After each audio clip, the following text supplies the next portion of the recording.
What is going on, guys? It is Daniel Wright, and you are here listening to another episode of Paving the Way. As always, guys, happy to have you here. Appreciate you tuning in. Appreciate you following along on the last 166 episodes of this show. Today is episode 167, Building a Business That Doesn't Rely on You. I've been trying to kind of dig into some topics that capture my attention, that I think might capture your attention and provide you a little bit of value from the experiences that I have learned over the last 9 years in this business, but really the last, guess we could probably say a total of about 15 years in owning and operating small businesses. So this week, I want to just talk a little bit about this topic, building the business that doesn't rely on you. This can also relate to you if you're building a team. Okay, so if you're in leadership and if you're building a team for within a company, as an entrepreneur, this is also very, very relatable. Because ultimately what it comes down to is making sure that you have systems in place, that you are not the bottleneck of your team, and that you know how to delegate and trust the individuals that trust you to lead them. The biggest point, though, is making sure you can get your ego out of the way. Once you can get that figured out, you have endless opportunities. So guys, with that being said, let's go ahead and get this week started.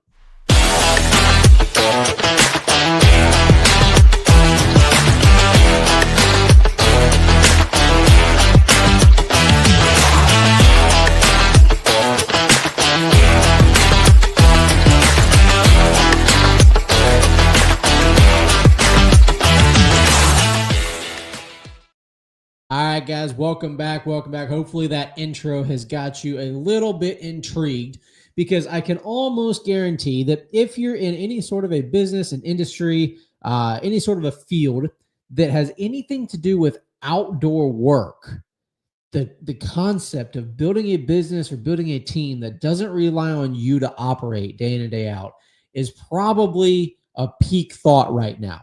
Because let's face it, we are going through the dog days of summer. Whether you live in way northern America or southern America, I don't really care. It's been hot lately. All right.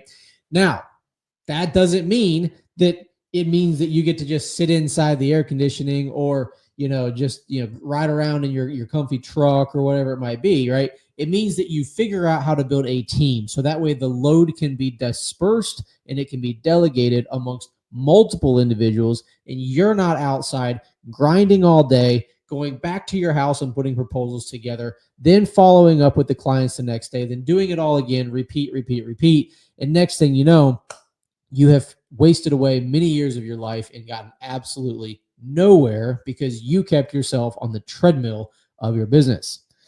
Now, guys, I talk about this and I have real life experience in it because I've done it, right? I have the experience because I've put in the mistakes, I've put in the effort to learn how to get past the mistakes, and I have put in the pieces of the puzzle to build past this business relying solely on me to operate.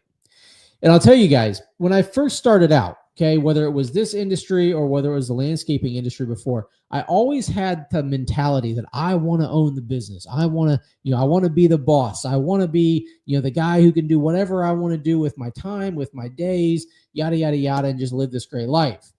And then as I started getting into the business, I started getting the mentality that I'm the only one who can do it as good as me. I'm the only one who can paint the lines perfectly straight. I'm the only one who can get the machine set up to spray sealer. I'm the only one who can lay out the parking lot. I'm the only one who can go talk to the client and get a proposal put together. I'm the only one who should answer the phone, right? So my ego and my arrogance really caused a big old bottleneck in the business, which caused me to not be growing at the rate that I could have been growing. It caused me to not be able to have the impact on the people who wanted to come join my mission, who wanted to come join the vision of where I was trying to go and what I was trying to accomplish. And because I was so egotistical, thinking I was the only one who could do blank, fill in the blank of whatever task you think of, it stunted the growth. And so there's three main areas that I had to learn to overcome in order to get our business to grow to the size it is now. So this particular business of Proline, we now have nearly 20 individuals that work in our organization. At any given time, we might have 3 to 4 different Proline vehicles going in completely different directions of our office here in Lake Norman. because we've grown it and we've scaled it and we've installed systems that allow us to be able to duplicate our results time in and time out. And that leads me to the first point of I guess, obstacles to overcome, is making sure that you have systems in place and you're not just hustling and grinding day in and day out, and you're turning your business into a machine and not just a job. Okay, if you've been following along for any amount of time, you've probably heard me refer to a lot of small business owners as people who just happen to have a job that comes with an employer identification number, right? So it means you own a job. By saying that, I'm referring to the fact that if you don't show up to work tomorrow, nothing gets done because it all relies on you. You have no systems in place. You cannot hand somebody a playbook, a training manual, an operating manual on how to do the job. You haven't taken what's in your head, put it out somewhere on video, on paper, in actual, just one-on-one training with somebody to teach them how to do what you do. Okay. And you've heard me talk before that it's the how and the why, not necessarily always the what, right? You need to teach the hows, the ins and the outs. You need to teach why those are important, why it matters to the vision and the ultimate mission of your organization and what you're setting out to accomplish. I'm a huge, huge proponent of documenting your processes. Okay. A lot of small business owners, a lot of small team leaders get caught up and say, man, I just don't have time to come up with my processes. I don't have time to create that whole thing. Okay. If you're having to create it, you don't actually have it. Okay. That's why I say you document it.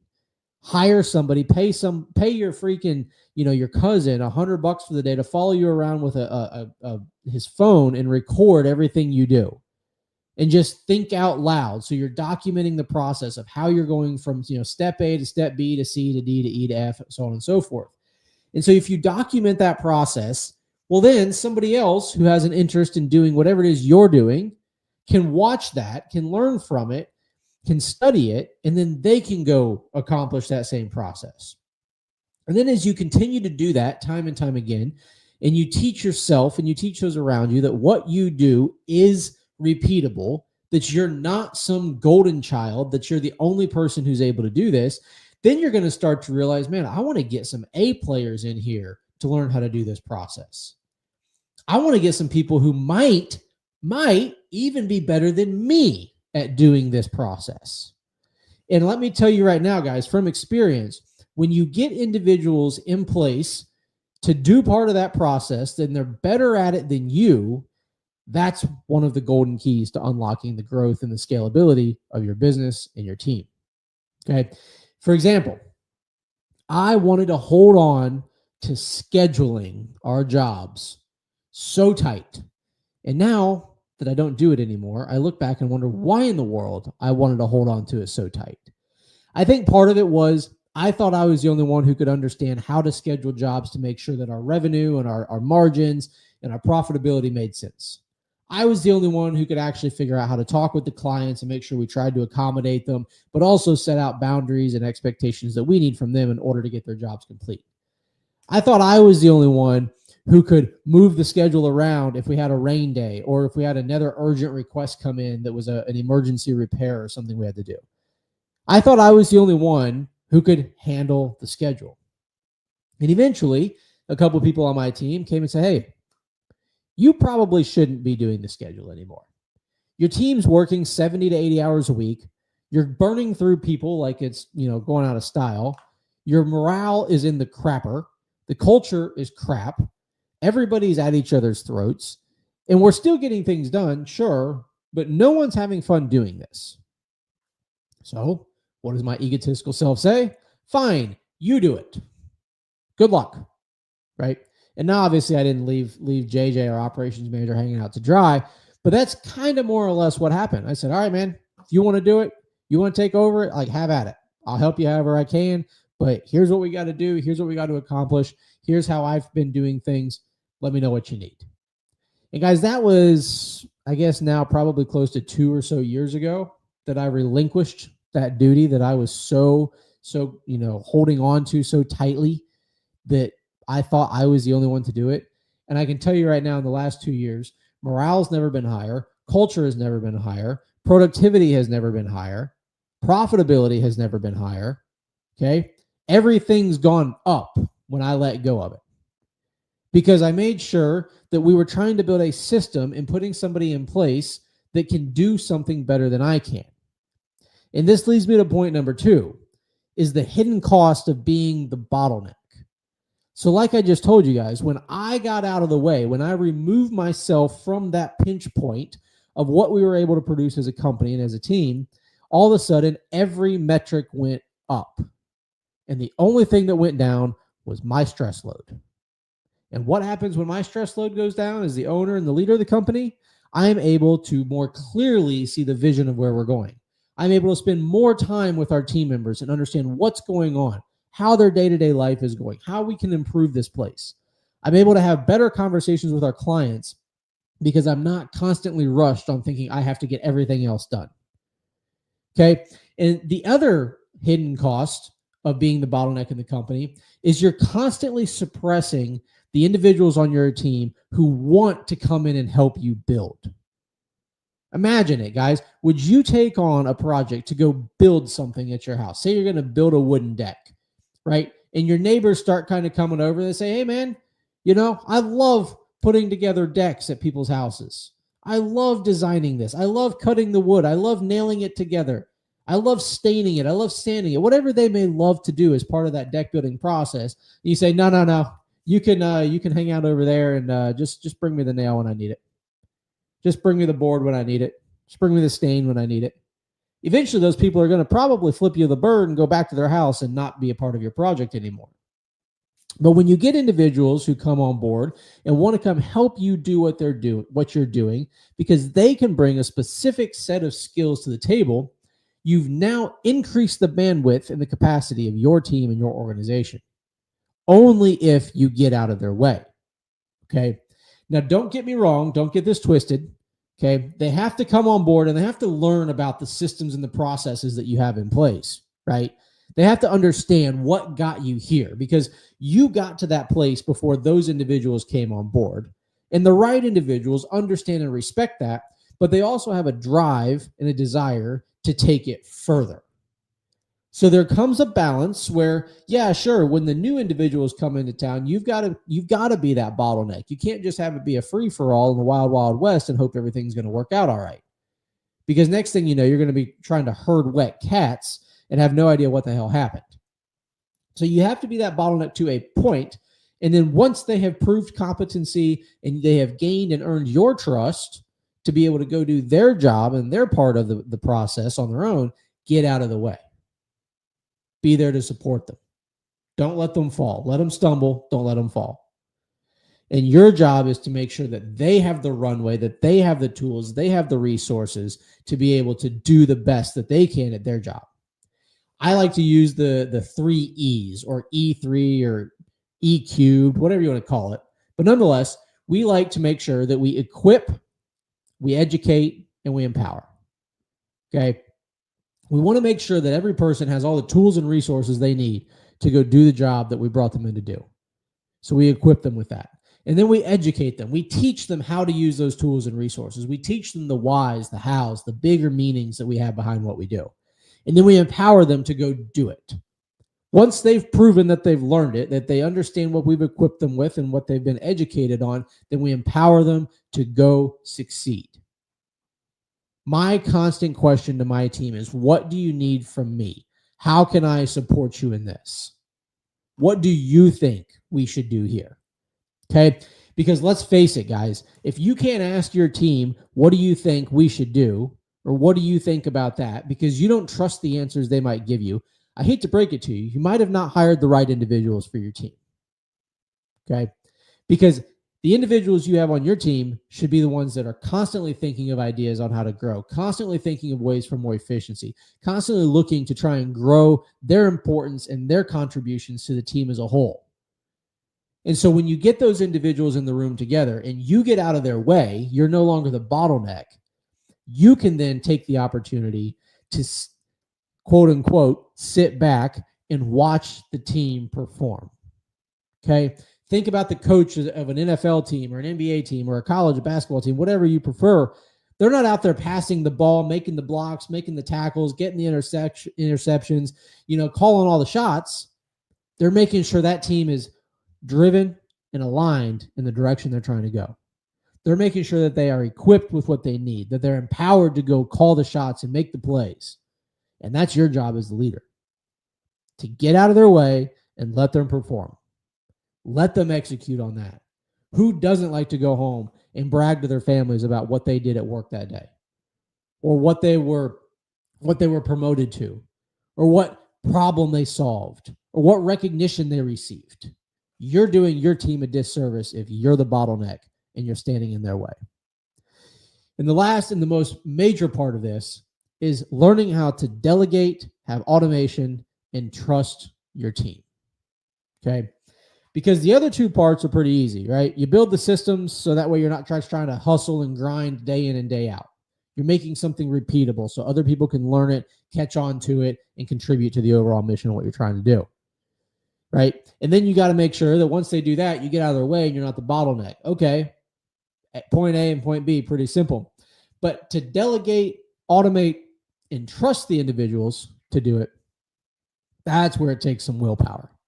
Okay, because let's face it, guys, if you started your business, if you were the creator of your team that you're leading, if you were the founder of it, right, you have this little attachment that's just really, really hard to cut that cord. It's really difficult to tell yourself that someone else can do this task, that I'll let somebody else make that phone call, that I'll let somebody else make that scheduling note, that I'll let somebody else do that blank. And you hear the word let, right? You hear me saying the word let, that you're going to let somebody do something.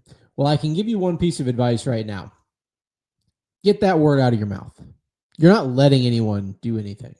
You need to empower them to do it. You need to encourage them to do it. You need to equip them to do it. Okay?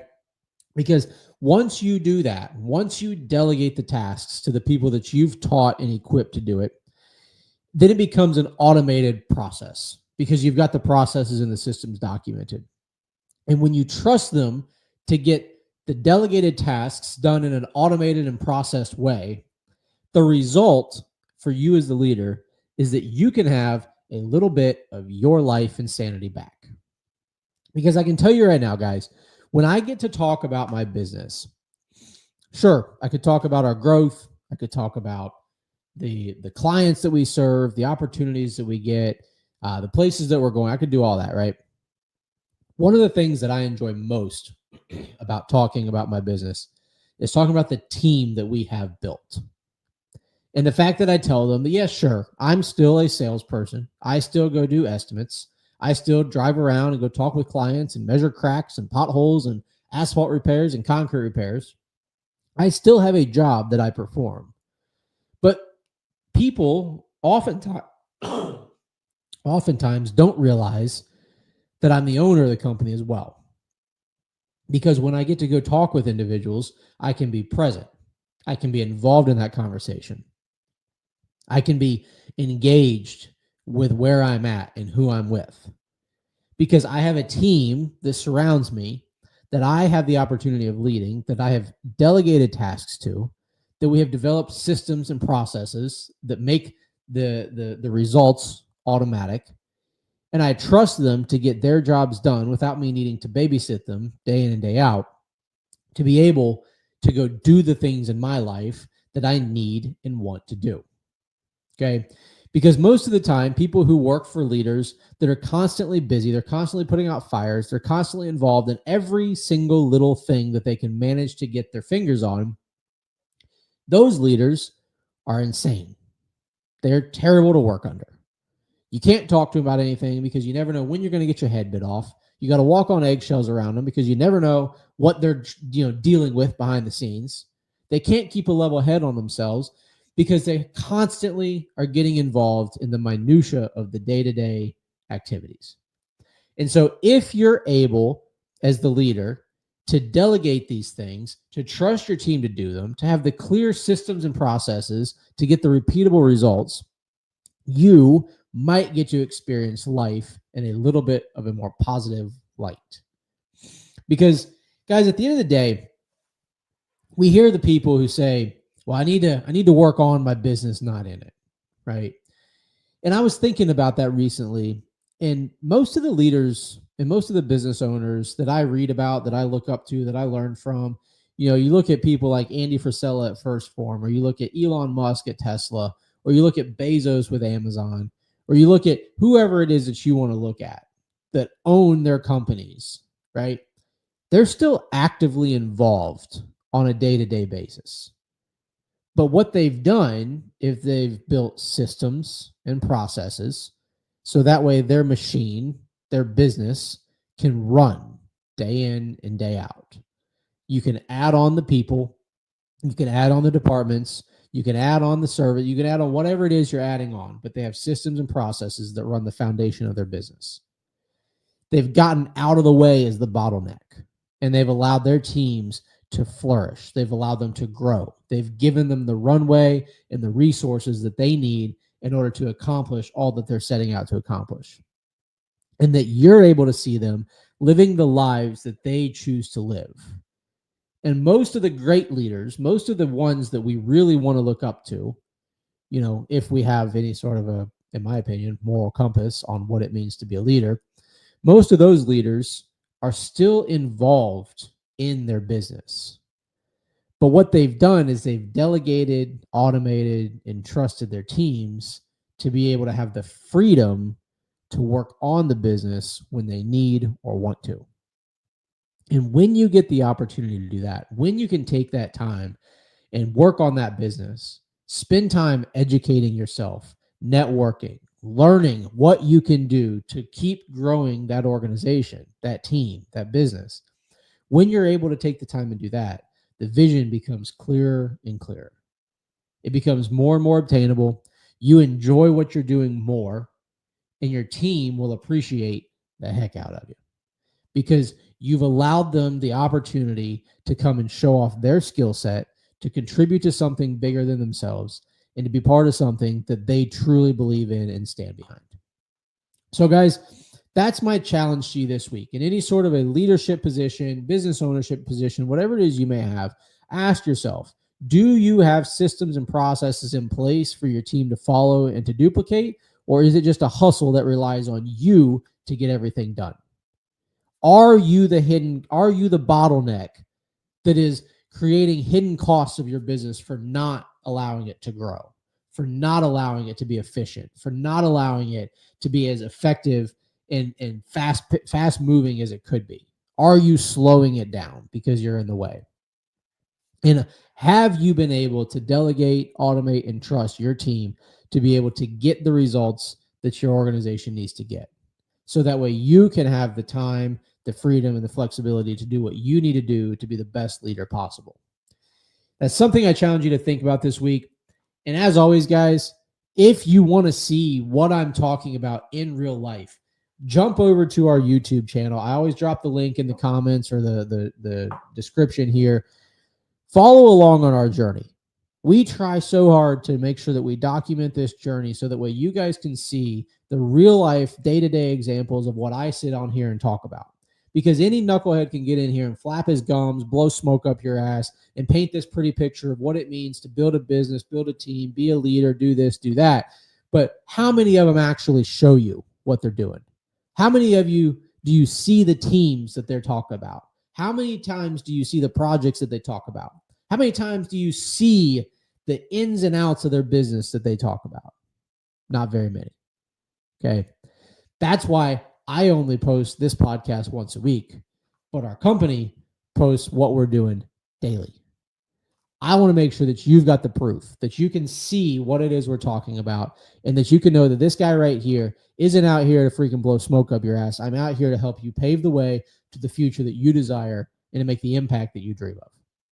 So with that, guys, like I said, I challenge you to take account of what you're doing this week to build the business and build the team that doesn't rely on you to succeed. I appreciate you guys for tuning in. As always, I look forward to getting back out here with you this week. And if you stayed to the end here, guys, I apologize for my little coughing fit I got in a little bit ago. Don't know what happened. Guess I got excited about this topic. But nonetheless, as always, reach out if you need anything. I'm here for you, and I look forward to talking to you soon.